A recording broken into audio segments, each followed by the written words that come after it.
मालाकंड जिला के हम 16 अगस्त ډیر په جوش او ملي جذبې سره مانځل شوی دی. بټخیله او درګۍ کې د ریلیانو او دستورو تابع شوی و چې پکې د خلکو دلچسپي د لیدو وړ وه. تفصیل ګورو د عمران سریاب په رپورټ کې. مالکان ضلع کې 16 اگست ډیر په جوش او ملي جذبې سره ومانځل شو. سرخار بټخیله او تحصیل درګۍ کې د پرجوش ریلیانو تابع شوی و چې پکې خلکو په ګڼ شمېر کې ګډون وکړو. د ریلیانو شریکو جذبه د لیدو وړ وه. څوک چې د ملي نغمو او ترانو په شور او په ګڼو جنډو کې د بازارونو نه تیر شوه. همدارنګه ټوله ضلع کې رنګارنګ دستورې هم وشوې. د درګۍ په جامع افغانیه رضویه کې هم یو کلي دستوره ترسره شوه چې پکې ماشومانو الکانو جینکو ملي نغمې ترانې او نظمونه وړاندې کړل، کوم چې د ماحول رنگ نور هم تازه کړو.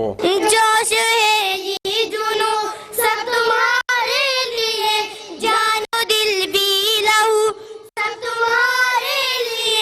دستوري ته نامتو عالم دین مفتی فضل جمیل رضوی ویل چې خوږ وطن د ډیرو قربانو وروسته په وجود کې راغلی. اوس د دې عظیم ریاست حفاظت زموږ شریک پرز دی. د دستوري شریکو د عزم څرګند کړو چې د خوږ وطن د حفاظت لپاره به ارنګه قرباني ورکولی شي، کوم چې زموږ د ایمان برخه ده.